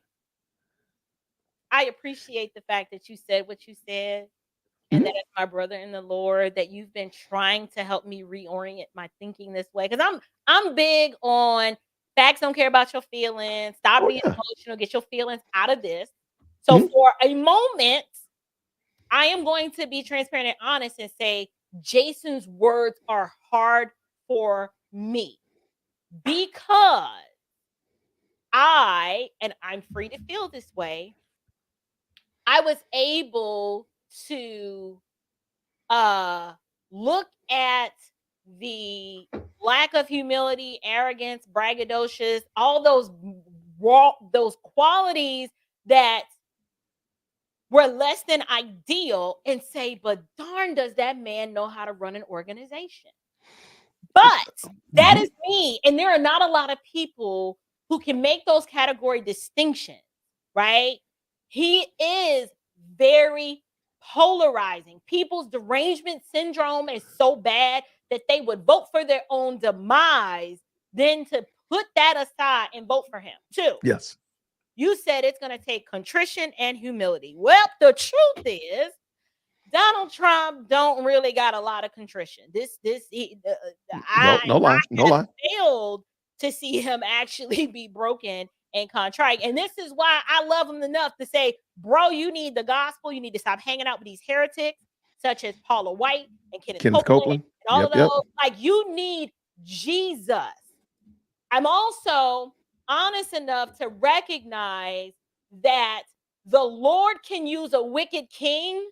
He can use anybody. Absolutely. To advance his purposes. And I think that was a good example of somebody that you scratch in your head like, yo, he is wild. But he ruled and governed well. If you're able to turn off the fake news and be objective, not in your feelings, be objective, you like, yeah, my check was better, the pump was better, the grocery store was better, we didn't have all this inflation, we had thriving small businesses, the Black community, we were making inroads, but contrition and humility, he does not have. He is too prideful to lay aside his personal ambition to let somebody like a Ron DeSantis, who is younger, more vibrant, and got now, don't get me wrong, Trump got a lot of fight in him, but it's like old dude fight. Yeah. It's like I need a 5-hour energy and some Viagra kind of fight. Whereas Ron DeSantis, he's still young, right? Yep. And so as much as it pains me to say, Trump needs to be humble and concede and give the reins to somebody else. Now, who that's going to be, I don't know. I don't think it's going to be Ron DeSantis. I think Ron DeSantis wants to rule and govern Florida and maybe try in 2028. That's fine. I'm sorry. I may cut you off. That's fine. Whomever it is, because think about it. Go back to my candidate, my Black man, Black wife, Black babies, whatever like that. Imagine if Donald Trump said, you know what, I'm throwing my support behind this individual. He is the face of he's the new face of the GOP. He's the face to take the GOP into the next century, however he wants to frame it. But imagine if he did that versus he gonna sit here and fight Ron DeSantis and primary Ron DeSantis and say all kinds of bad stuff about him, and then later, right? That's what I'm saying. I'm still mad at him that he ran his mouth about Ron DeSantis like that, and it made me. I was telling Ron, I was like, "What is wrong with you? Like, you can't be out here." It's one thing to be a brutally honest person. It's another thing to just be offensive when there's no reason to be. And the stuff that he said about Ron DeSantis was wrong. Like, I'm that friend that I'd be like, I love you, but you was wrong. So do I know Trump personally? No, I act like I do. But if I was sitting across from him, I'd be like, now, you was dead wrong for that. Like, you owe that man an apology. Like, go kiss and make up and backtrack what you said. You go out there and be like, you know what? I hadn't had no sleep that night. I'm tripping. I'll sleep deprived. Yeah. And I don't know if there are people in his inner circle who love him enough. Remember, I was on the phone with you earlier, and I said Trump is the type of person that you gotta kind of like tiptoe around. You gotta tiptoe because his ego is so fragile that if you the only person who probably didn't have to tiptoe around him was his ex-wife, who has now passed away. And she's not there to rein him in and be like, that's you out of control. Don't say that. Don't do that. Do this instead. By his own admission, he would say, I used to talk to Ivanka every week, and she'd advise me and she'd tell me this. She was the only one who could tell him the truth about himself, and he could get up to fight another day. I don't know if he has people in his life like that, and someone needs to be bold enough, not be a yes man, to be like, listen, you might need to sit this one out, homeboy, because you served well. You did. Nobody thought you could do it. You proved your point. And it hurts me to say that. Because he needs, but again, he doesn't need to, he's not going to be the face of the GOP, because keep in mind again what I said, the GOP needs to think about the younger voters, not career politicians. Again, they run somebody 60 plus, they might as well just go ahead and give it up, turn it loose. Yeah. I don't care who the Democrats run. That's y'all fault. You could run a better candidate. There's no reason. I understand there's a whole bunch of back dealing, smoky cigar rooms and stuff like that. Stop the dumb stuff. Stop the ignorance. You could run better candidates. You don't have to run these candidates. And again, this goes for the Democrats too. Y'all go ahead and run Hillary Clinton if you want to. Oh, come on. Do that if you want to. Matter of fact, I want you to, so I can sit there and hear her talk about how she got hot sauce in her purse, and she got some. I just can't wait to hear what next she got. She gonna talk. She gonna be talking about how she gonna be paying pouring some beer on the curb for takeoff. I mean, whatever. Like she's just gonna say ignorance. So yeah, that's fine. Go ahead and run Hillary if you want to, and you'll see. You will see. Florida needs DeSantis. They really do. And as much as I think he is one of the rising superstars in the GOP, he needs to be in Florida a little while longer so that he can show these other GOP governors, this is how you lead.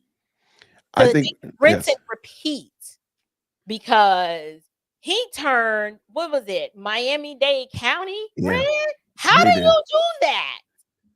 How do you do that? I have no idea. That's some star power right there. You ain't gotta like them, but people were flocked. Even AOC flocked to Florida during the pandemic because she was like, "This is where I'm going to turn up," because it was open. My family, we flocked to Florida 3 or 4 times in the past 24 months. Wow. Just because the state was so open, and it's like you cross the state line, you could just smell the air was different. You could just smell the freedom. I actually the 2020 election in a beach house in Florida. Sure did. Absolutely.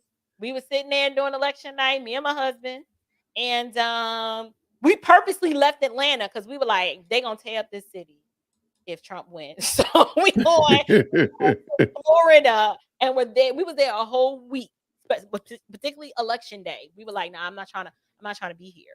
So we were in Florida. So I get it. I know I made a lot of people mad by saying, what you mean you wouldn't support Trump?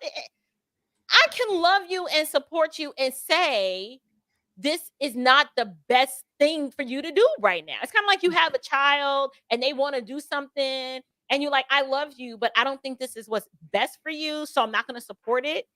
Like my mom had to do that when I wanted to flee, and leave the state, running behind some old nappy-headed boy. She was like, nah, that's going to be the worst decision of your life. She told me that. I didn't want to listen. I did it anyway. And guess what? She was right. It was one of the worst decisions. I was like, I shouldn't have done this. This is bad. So it's one of those things that we have to be adults. Don't be so triggered that you don't want to have this conversation. And don't be so triggered that you see a Black woman saying what she's saying and have the nerve to be like, how dare you? Because one, you can't pull the privilege card on me. You can't say, oh, she must be married to a white dude. Wrong. Black man, Black babies, grew up in the hood. Like, I check all. If you want to bring intersectionality into this, go ahead. But what you cannot do is deny me my right to feel the way that I feel, and on the basis of why I feel it. It is what it is. You don't have to like it, but you darn gonna respect it. Facts. So I just want to point out, like, notice DeSantis, and there's several people in the chat, and I apologize that we're not interacting as much with the chat, but we are reading what you're writing, everybody. But notice DeSantis almost beat this guy by 20 points. It's crazy. I think DeSantis should stay governor of Florida. I understand he's got drive, and maybe in 28 he could run. I think he should stay, and he should mentor other governors, because we need 50 Ron DeSantis's and lieutenant governors in this country. Like, I mean, he clearly is running a well-oiled machine there in Florida. Is he perfect? Come on now. Don't waste your time with that. Nobody's gonna read that. But is he perfect? No. But he's clearly doing something right. The man beat Chris by 20 points. That's something else right there. That's something you need to sit there. That's what I mean. Take that W, take it back to the lab, slice that thing up, and figure out how you got a W like this. Right. And then you need to repeat that the next election cycle. Find out, okay, hey, yo, we got the recipe, we got the mots. This is how we do it. And share it with somebody. Share it with the next candidate that's coming up, and run it again. And then get your W again and do another autopsy on it. But I mean, that's just my 2 cents on that. But what are your thoughts about New York? The governor's race? They deserve everything they get. Remember, New York is a state that was celebrating late-term abortions, and they were cheering and celebrating when they signed it. You get what you get, and you better not pitch a fit. This is what you get. That's my home state, and I don't live there now. Oh gosh, no. But that's where I was born and raised. Right. And the sad part about it is New York, at least, well, I'll say this: New York City knows what it's like to live under Republican rule. Mm-hmm. And we have to admit that when Rudy Giuliani was the governor, the city was safer. He cleaned up Times Square. Like, you could actually go to Times Square and enjoy it, right? Crime was low. Like, if you thought you were gonna go to New York and do some things, Giuliani was like, yeah, no, you're not. You're gonna find yourself in jail. And so it was just a time where we flourished and we truly were the city of dreams. And now we've seen, under persistent Democratic rule, the dream of a city.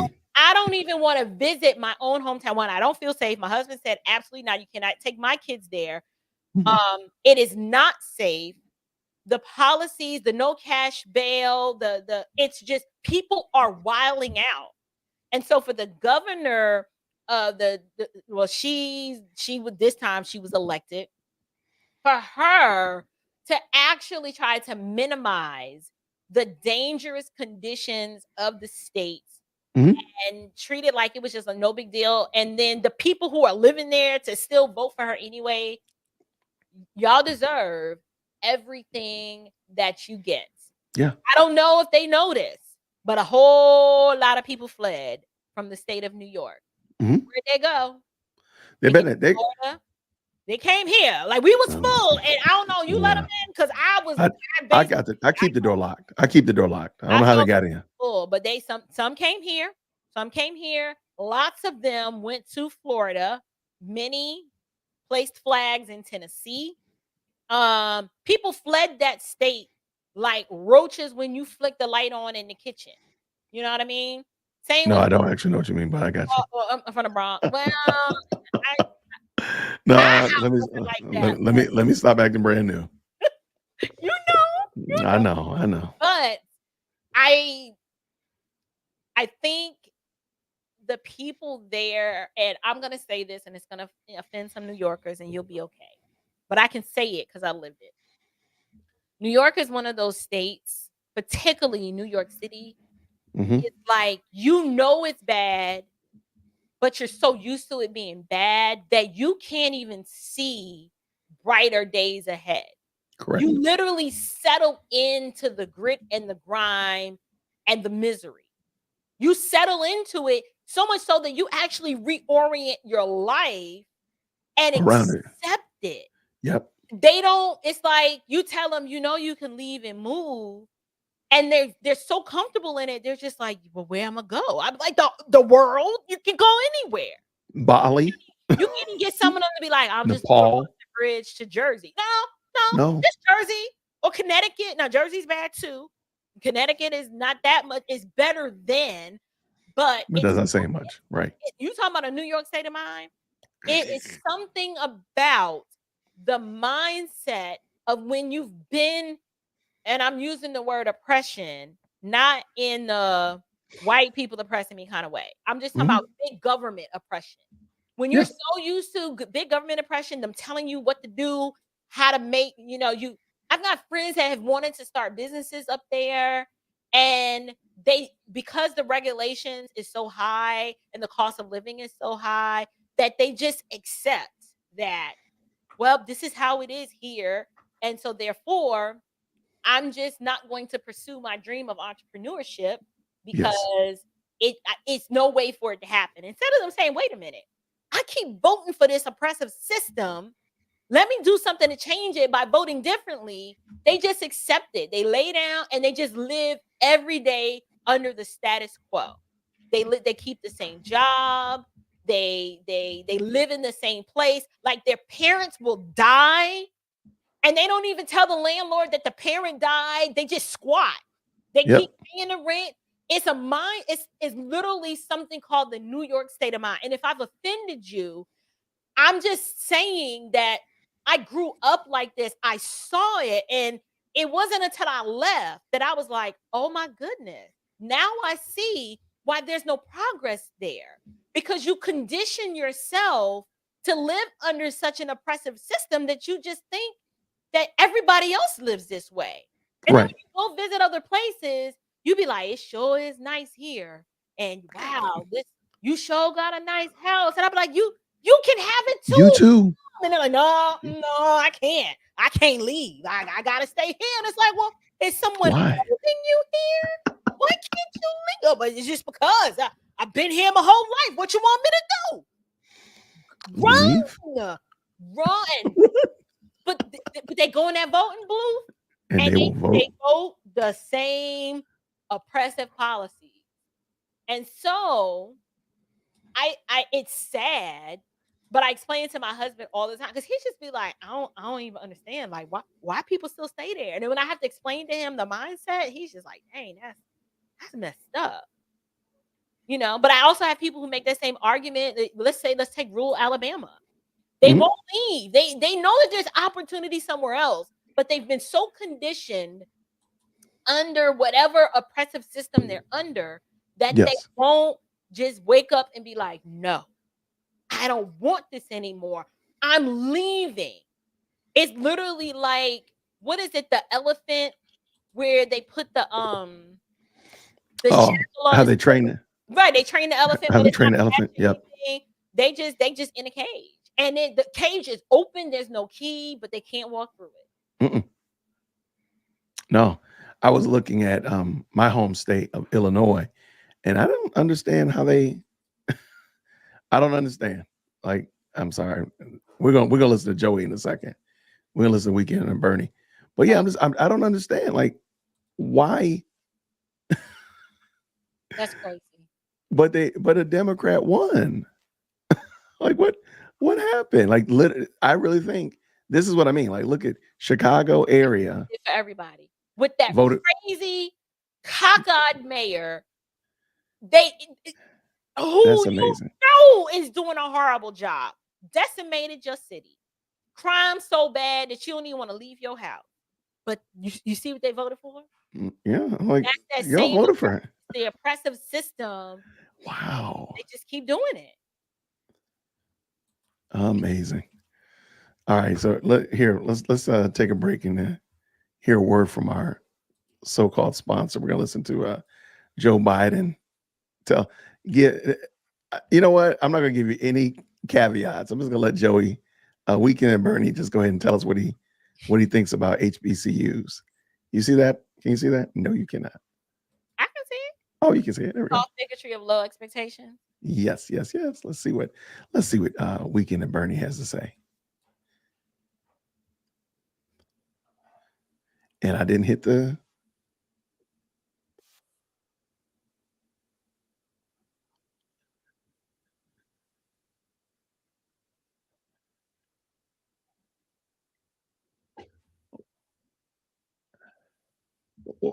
Is it gonna play today?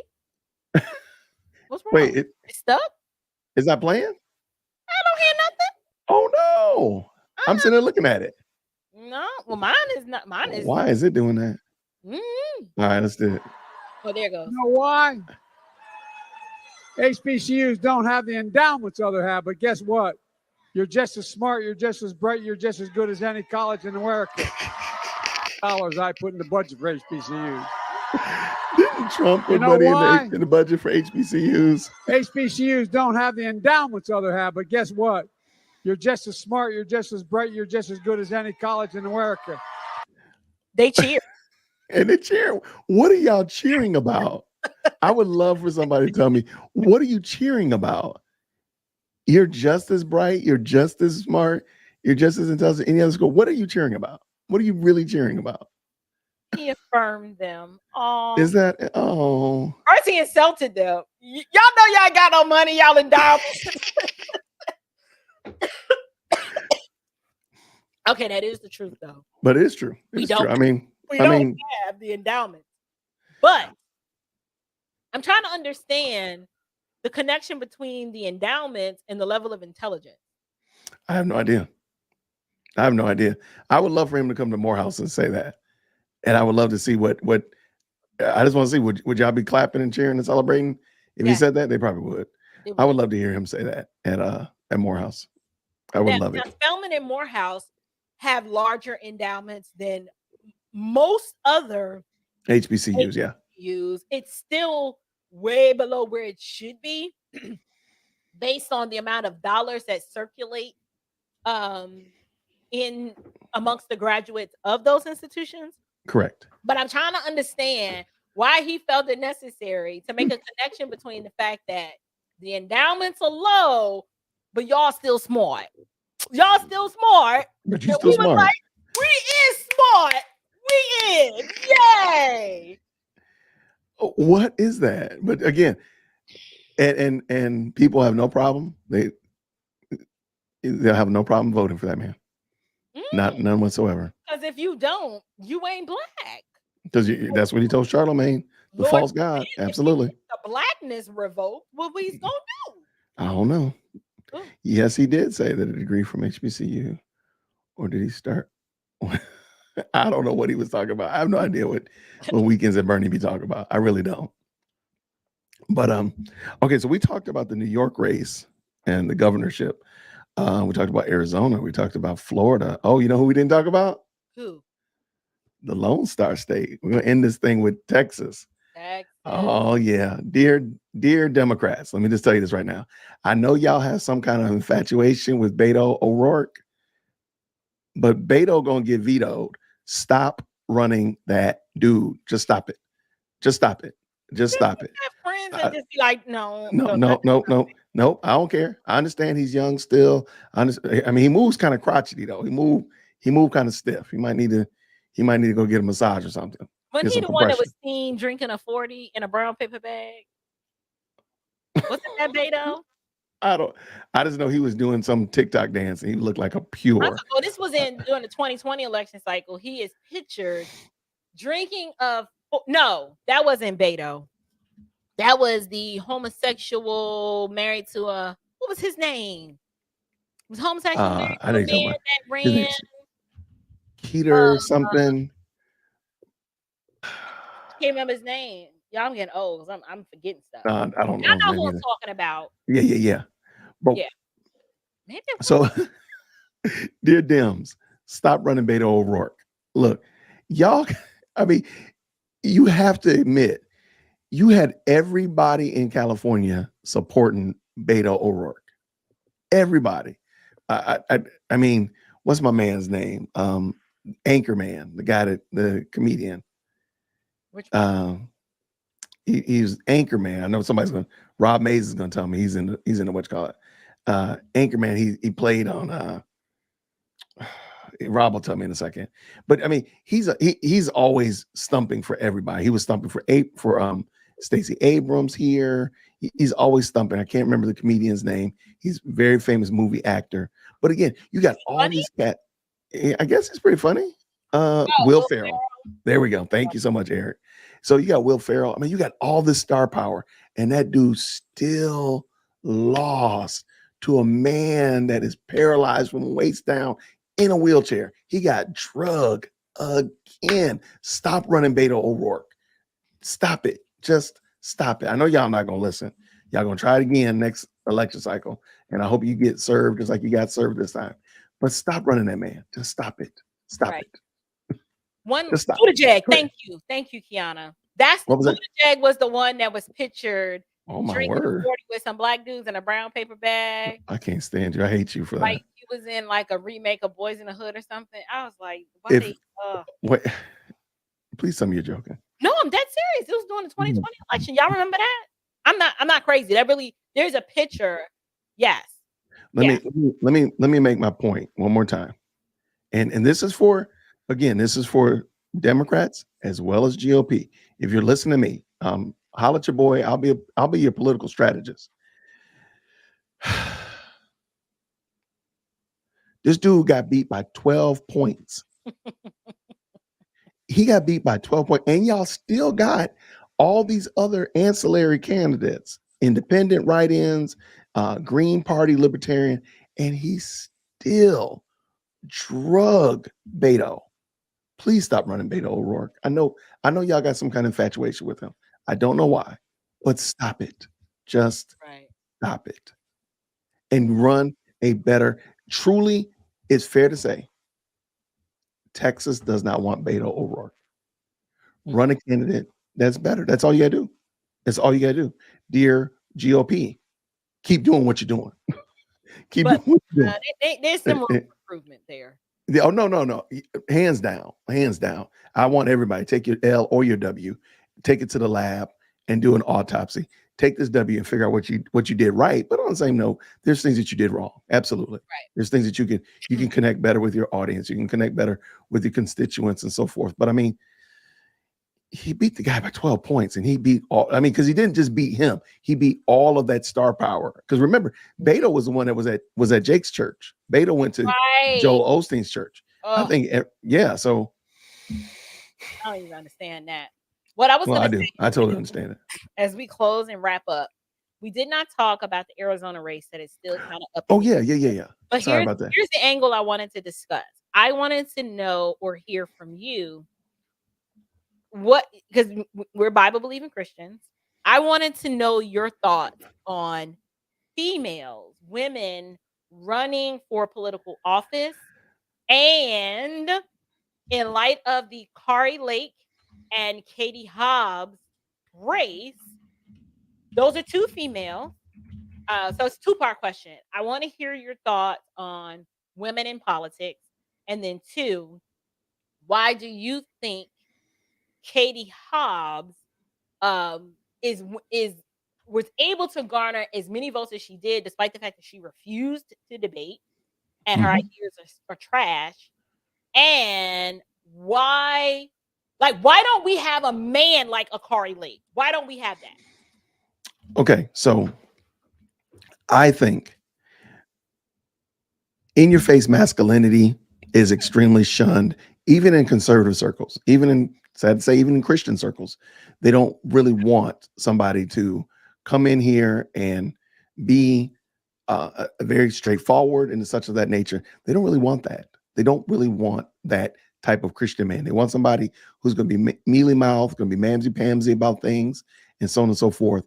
And so that's not appealing. So if you because Kari Lake, for lack of a better term, presents herself as a man.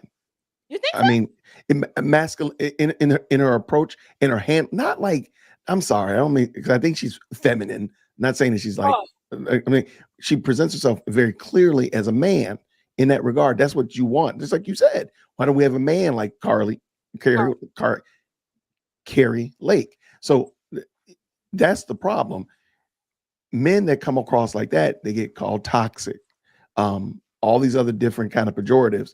So what we're told is that, hey, be as conciliatory, be as giving as you can. But women, be a boss chick, and so on and so forth. So it's almost like a flip. It's almost like a flip of the roles. Not saying that they're not saying anything shenanigans or anything of that nature, but just a flip of the personalities and the characteristics and the roles. So that's why I don't think that there's many men that would be the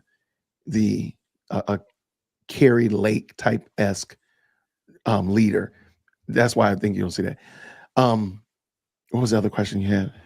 The other question is, what are your thoughts on women in politics? I would much. I don't think it's. I don't think it's ideal. I think it does lend itself to causing more problems than not. Because what tends to happen, I believe, and what happens in many situations when women come in and fill up a space, men don't have to do anything. They don't have to work in that regard. They don't have to do that kind of stuff. So look at your current president. He surrounded himself around women and men pretending like they're women. I mean, that's just what it is. So men don't have to step up and act. So Weekends at Bernie doesn't have a strong male voice to tell him like, hey, bruh, you wilding out. Sir, you or so forth. You don't have that. So therefore, I think it lends itself to creating more problems than it solves. Right. So by men stepping up and filling in their proper place, women don't have to. Because sadly, I think women, not intentionally, look at it and say, we have to come in here and fill in this place because these ne'er-do-well men are not doing what they need to do. So we got to come in and we got to be, all hard and brash and everything like that, trying to become a Marine and so on and so forth, because we got to, because the men are not doing what they need to do. However, if men were doing what they needed to do, they would not feel like they had to. Does that mean that every woman's going to be a housemaker? Absolutely not. Does that mean every woman's going to be a stay-at-home mom? No, not at all. However, I think we can all agree that many of these women do feel like they have to because men are not doing what we are supposed to be doing. We're not filling in the space like we're supposed to. So therefore, they have to. Right. And therein is the problem. I do find it amazing because if you think about it, we have Sarah Huckabee won her race in Arkansas as the governor. Kristi Noem held her incumbency. Kari Lake, I'm hoping that she wins. But those are three women who are very, very much different, but all of them are married and they have children. And as I thought about that question, because I listened to not Kari's, but I listened to Sarah Huckabee and Kristi Noem's acceptance speech. And both of them, they thanked their families and they thanked their husbands. And a part of me, when I tell you I love Kristi Noem, if you listen to her acceptance speech, I was like, that chick she is a beast. Okay. Loved Okay. her. And I even loved Sarah Huckabee's. It was completely different, but I loved hers too. But it made me wonder. I was just like, how are they able to manage their families when they are holding the highest office in their state? Yes. And they're governing what Kristi Noem governed well during the pandemic. Their state has a surplus. Their people are doing just fine. And I'm pretty sure Sarah Huckabee is going to do an amazing job as well. But I wondered, now I thought it was interesting that they were wives and they were moms. Yep. But I thought about the husband. I'm like, if they're leading the state, are they leading their homes? Like, how are they? Do they How's take that working? off the governor's hat and then be like, okay, honey, I'm home. Like, I'm about to start dinner. Like, how does that work? And so, as a Christian woman, it's hard. As much as I love a Kari Lake, because she is so qualified, I would vote for her hands down. But there's a little part of me that's just like, man, like I wish it was a guy that I was casting my vote for. And I'm like, why can't where are the men who are not afraid about being called toxic and that confront the media like Kristi Noem and Kari Lake do? Like Kari Lake was giving them the business. Kari Lake gives them so much of the business that it's almost embarrassing that you'd be like, "Ooh, Kari, stop! You stop! You hurt that man's feelings." But she does it in a very classy way. She's very feminine. Like I wouldn't call her masculine, but the role that she's playing is kind of on the masculine side.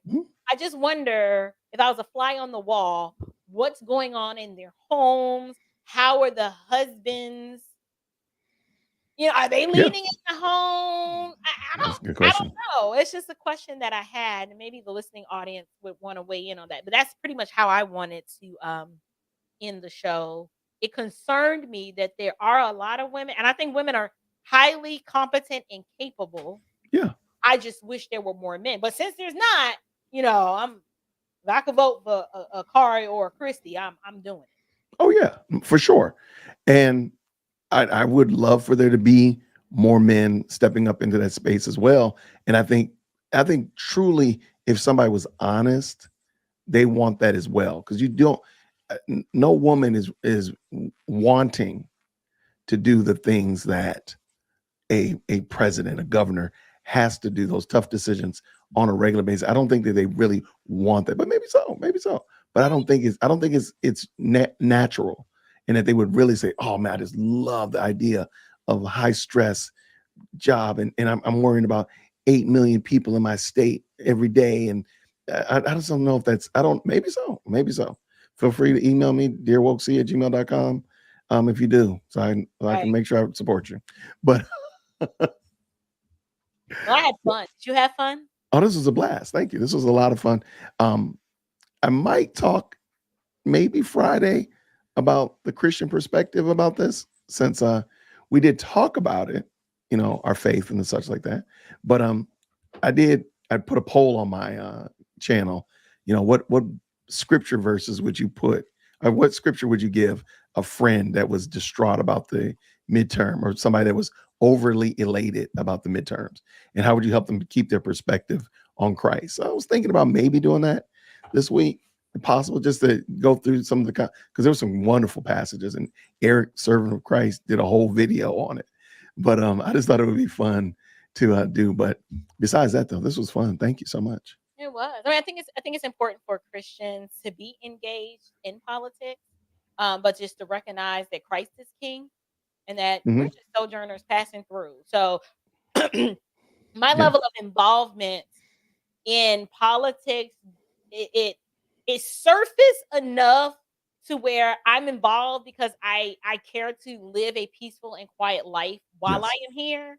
But I don't put a whole lot of stock in it, because I've seen God provide during the Obama years when everybody else was out here losing their jobs and losing their house, and that didn't happen to me. You know, I saw God's hand move in our family's life during the worst of times and during the best of times. Absolutely. But I am still going to participate in the process. Right. And I think we should. And if nothing else, we know that this is a means by which God has given us to make our voice heard, and hopefully it helps institute good policies and do those kind of things like that. So it is our job to participate. I don't want to be one of those people who say Christians should never vote or whatever like that. I think it's a duty that we're given, just like it's a duty to be a part of a church. It's a duty of being a part of a loving family and caring for your children.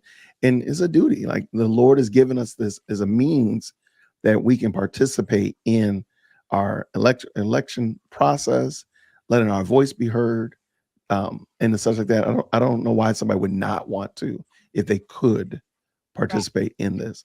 And I understand Stacy was mad because people couldn't bring water out to the voting lines. Yeah, the lines were not long enough to where you needed some water. Girl, stop. She was overselling that thing so hard. She oversold it a lot. That's what she gets. Nobody needed water because there were no lines. We had so much early voting, and even day of voting was smooth sailing. Just smooth sailing. Yeah. It didn't even take me.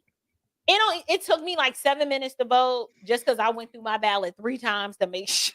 Of course you did. Of course I got in and I got out, and it wasn't even that serious. No, it really wasn't. Breaking turnout here in Georgia. Yes. Now, watch this. And we didn't have as many mail-in ballots as we did in 2020. 2020, the lines was insane, and they had all the mail-in ballots, and we didn't even have all that this year. And so that means there was more people voting in person, because you can't vote online, you can't vote from your phone, and all that kind of craziness. So it still was fine. And I agree. Mine was easily 6 minutes. So they suppressed me by 3 minutes because I wanted it to only be 3 minutes. So I got some voter suppression. They suppressed you. I'm trying to tell y'all. All right, April, we've been talking for 2 hours. I Get know. out of here. It was great to collaborate with you. Thank you for No problem. Thank you. joined us while we wilded out and just shot the breeze and had a good time. I don't know if people felt like we gave both sides the business like we should have, but I mean, I felt like we did. Y'all I got thought so. stuff about Trump, so listen, I said it. Yeah, you did. You know, you need me to say some more. I don't deal with the fake news stuff. I deal with what is. I did not like Operation Warp Speed. I did. Oh no, and nobody should have. Like, why did you like that? What did you get from that? Like, that didn't even make sense. He should have pushed therapeutics. He knew he knew those therapeutics. He knew exactly what they were. I think one of the biggest, boldest men in modern politics shirked back and made a coward move in that instance, and that disappointed me. But I was okay.